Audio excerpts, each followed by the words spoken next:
नमस्कार, जय जय सिया राम। पूजा पाठ के इस परिवार में हम आपका हार्दिक स्वागत करते हैं। शास्त्र कहते हैं कि बिना तिलक लगाए हमको किसी भी प्रकार का शुभ कार्य नहीं करना चाहिए। ललाटे तिलकम कृत्वा संध्या कर्म समाचरेत, अकृत्वा भाल तिलकम तस्य कर्म निरर्थकम। जो भी मनुष्य ललाट में बिना तिलक लगाए जो भी शुभ कार्य करता है, चाहे वह तर्पण हो, श्राद्ध हो, देव कर्म हो, पितृ कर्म हो, हवन है, अनुष्ठान है, कोई भी शुभ कर्म है, अगर वह माथे में बिना तिलक लगाए अनुष्ठान करता है तो उसका सारा कार्य जो है निरर्थक हो जाता है, उसको फल प्राप्त नहीं होता। इसीलिए हम लोगों को ललाट में तिलक लगाए बिना कोई भी शुभ कर्म नहीं करना चाहिए। आज हम चर्चा करेंगे कि माथे में त्रिपुंड कैसे लगाएं। ये जो त्रिपुंड आप हमारे माथे में देख रहे हैं, इसको लगाने की विधि क्या है, आज हम इसी विषय में चर्चा करेंगे। इस विषय को आगे बढ़ाने से पूर्व हम आपसे निवेदन करते हैं कि अगर आप हमारे इस चैनल पर पहली बार आए हैं तो चैनल को सब्सक्राइब अवश्य कीजिए, क्योंकि पूजा पाठ व्रत उपवास से संबंधित इसी प्रकार की दिव्याति दिव्य जानकारी हम आपके लिए लाते रहते हैं।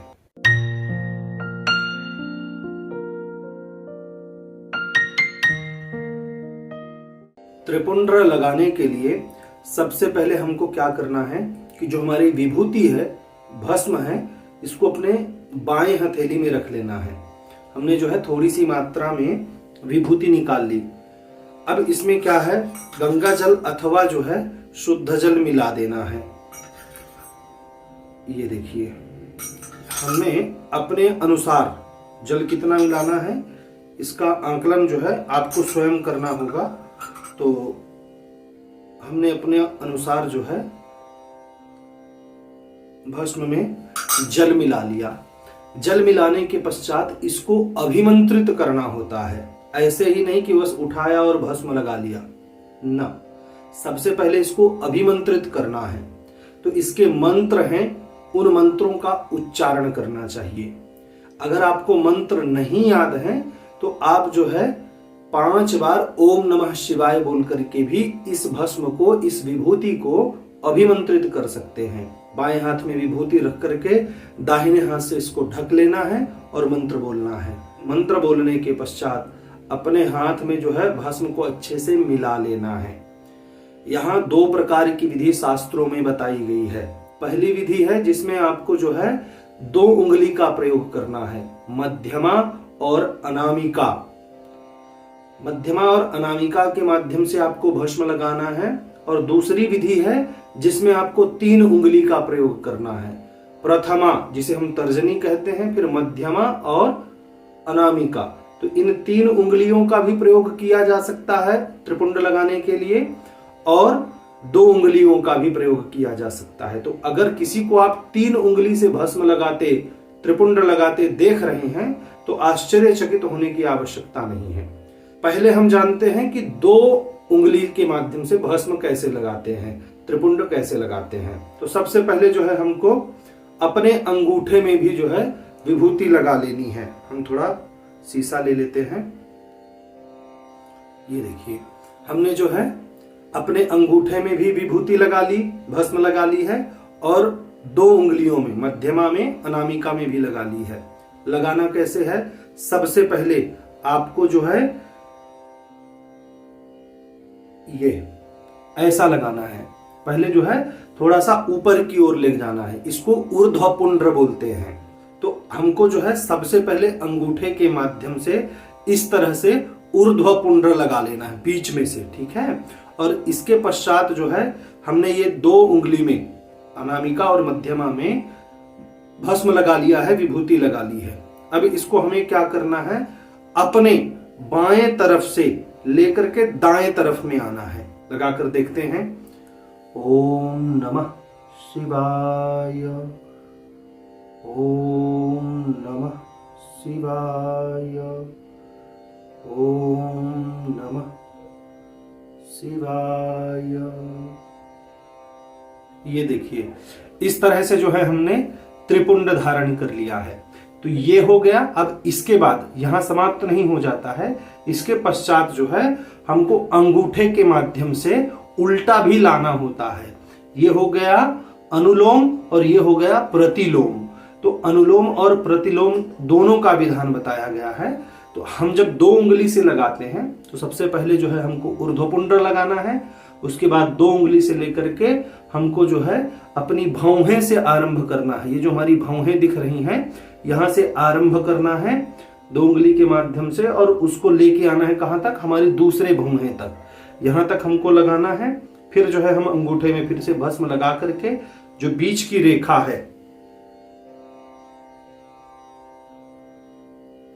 ये, तो बीच की रेखा से लेकर के हमने जो है यहां तक, जहां से समाप्त किया था यहां से शुरू करना है अंगूठे के माध्यम से बीच रेखा से, और कहां तक समाप्त करना है, तो यहां जहां से हमने आरंभ किया था। तो इस तरह से जो है हमने, तो इस तरह से हमको त्रिपुंड धारण करना है। यह पहला विधान हो गया। दूसरा विधान क्या है कि दूसरा विधान यह है कि आप 3 उंगली में लगाइए।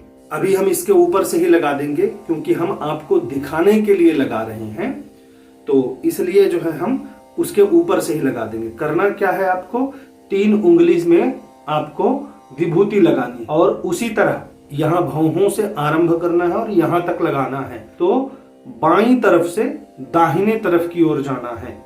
ये देखिए, ओम नमः शिवाय।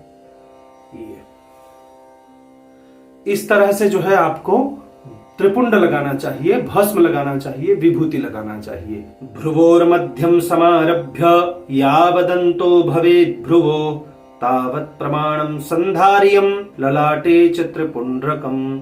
शिव पुराण के अनुसार जहां से हमारी भौहें आरंभ होती हैं वहां से लेकर भौहों का अंत जहां तक होता है इतना बड़ा जो है त्रिपुंड्र हमें लगाना चाहिए। मध्यमानामिकांगुल्या मध्ये तु प्रतिलोमतः अंगुष्ठेन कृता रेखा त्रिपुंड्राख्याभिधीयते। मध्यमा और अनामिका के माध्यम से 2 रेखाएं बनानी है। तो आप इसमें विभूति लगाइए, यहां से आरंभ करके बाएं भाग से आरंभ करना है और दाहिने भाग तक लाना है। इसको बोलते हैं अनुलोम।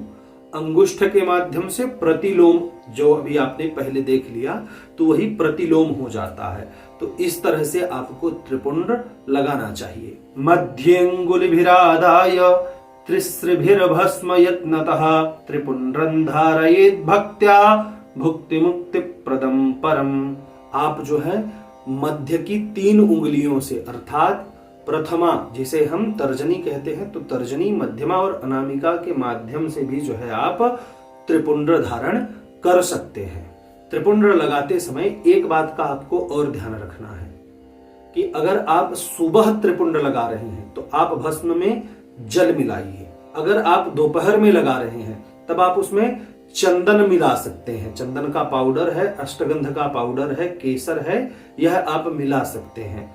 जल आपको नहीं मिलाना है। अगर आपके पास चंदन नहीं है तो चंदन भी मिलाने की आवश्यकता नहीं है। अगर है तो अच्छी बात है, मिलाना चाहिए।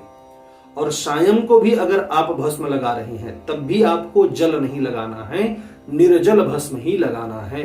प्रातः ससलिलम भस्म मध्याह्ने गंध मिश्रितम सायाह्ने निर्जलम भस्म एवं भस्म विलेपयेत्। इन प्रमाणों के अनुसार हमें जो है सुबह जल के सहित भस्म लगाना चाहिए, मध्याह्न में जो है गंध मिश्रित भस्म लगाना चाहिए और शाम को जो है सूखी भस्म लगाना चाहिए।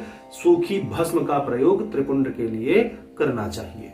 जब भी हम त्रिपुंड लगाते हैं तब हम यहां से लेकर के यहां तक, अर्थात भौहों के बीच में ही लगाना है, भौहों से बाहर नहीं जाना चाहिए। कई लोग हमने ऐसे देखे हैं कि बाल नहीं है, इसके लिए कान के पास से आरंभ करते हैं और कान पर्यंत तक जो है भस्म लगा देते हैं, परंतु मात्र भौहों तक ही त्रिपुंड लगाना चाहिए। भस्म जब अगर आप शरीर के प्रत्येक अंग में भस्म लेपन कर रहे हैं तब आप कहीं भी लेपन कीजिए, परंतु जब भी आप त्रिपुंड लगा रहे हैं तब आपको भौहों से लेकर के भौहों तक ही लगाना चाहिए।